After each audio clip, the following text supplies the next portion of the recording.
In Genesis chapter 12, verses 1 through 4, it reads, "Now the Lord had said to Abram, 'Get out of your country, from your family and from your father's house, to a land that I will show you. I will make you a great nation. I will bless you and make your name great, and you shall be a blessing.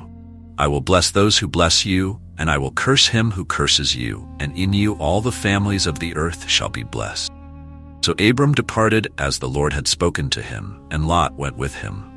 And Abram was 75 years old when he departed from Haran."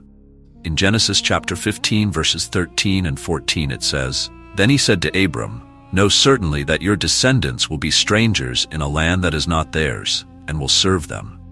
And they will afflict them 400 years, and also the nation whom they serve I will judge. Afterward they shall come out with great possessions.'" There is a common misunderstanding among many who read the Bible or have heard about the children of Israel being in bondage in Egypt and assume they were in bondage for 400 years because of this verse. However, this is not the case. In this video, we will examine the scriptures and the timeline to gain a clearer understanding of these events. Here is the timeline that we will use to illustrate this. In this timeline, we will add Abraham, called Abram at the time, who is said to be 75 years old. This is where the calling of Abraham begins, and this will be our starting point. In Galatians chapter 3, verses 16 and 17, Paul writes, "Moreover, the promises were spoken to Abraham and his seed. He does not say, 'And to the seeds as concerning many,' but as concerning one, and to your seed who is Christ. This I say, a covenant previously confirmed by God. The law, which has appeared after 430 years, does not cancel so as to nullify the promise." This is a crucial verse in understanding the timeline, since Paul, through the inspiration of the Holy Spirit, wrote these words. He makes it clear that the promises God made to Abraham are not nullified by the law of Moses, which came 430 years later. We will now add the 430 years to the timeline, starting with the calling of Abraham. This now gives us our approximate time from the calling of Abraham to God giving Moses the law to give to the people of Israel. We can also add 400 years of affliction and align their conclusions, as both periods ended within about 3 months of each other. 25 years after God called Abraham to leave Haran, his son Isaac was born. Genesis 21:2 says, "For Sarah conceived and bore Abraham a son in his old age, at the set time of which God had spoken to him." Verse 5 adds, "Now Abraham was 100 years old when his son Isaac was born to him." Based on these verses, we can add 25 years to Abraham's age and include Isaac's birth in our timeline. Genesis 21 verses 8 and 9 reads, "So the child grew and was weaned, and Abraham made a great feast on the same day that Isaac was weaned. And Sarah saw the son of Hagar the Egyptian, whom she had borne to Abraham, scoffing." The Bible does not specify how old Isaac was when he was weaned, but we can infer that he was not very young. More likely, he was about 5 years old, and Ishmael might have mocked him for being older than usual for weaning. This marks the beginning of our 400 years of affliction, so we will add this event to our timeline. From here, we can add the remaining 70 years of Abraham's life, which gives us a total of 175 years.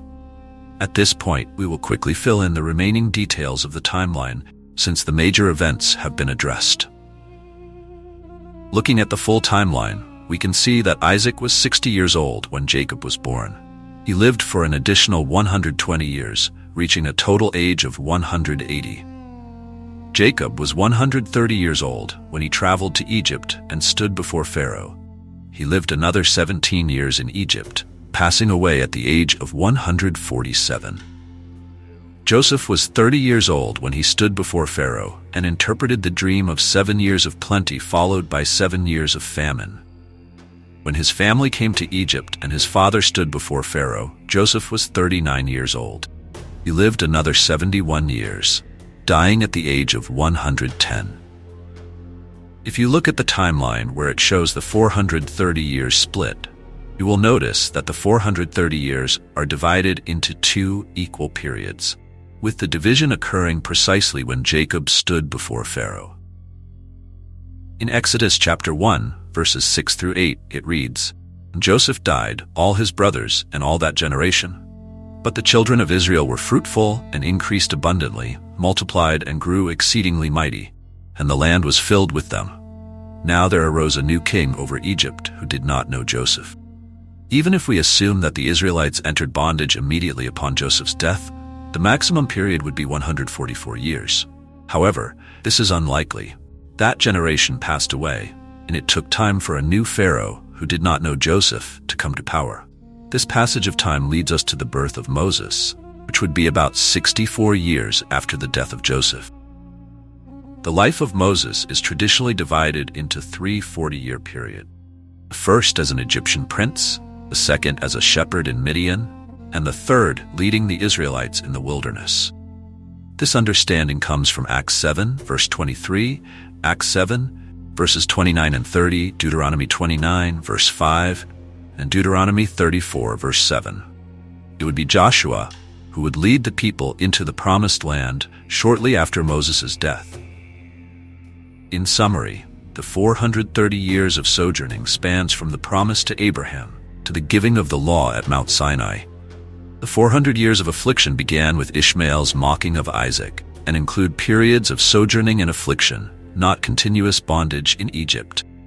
The actual time the Israelites spent in Egypt could not have exceeded 215 years.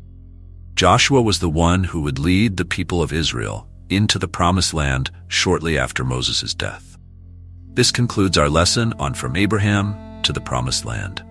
Thank you for watching.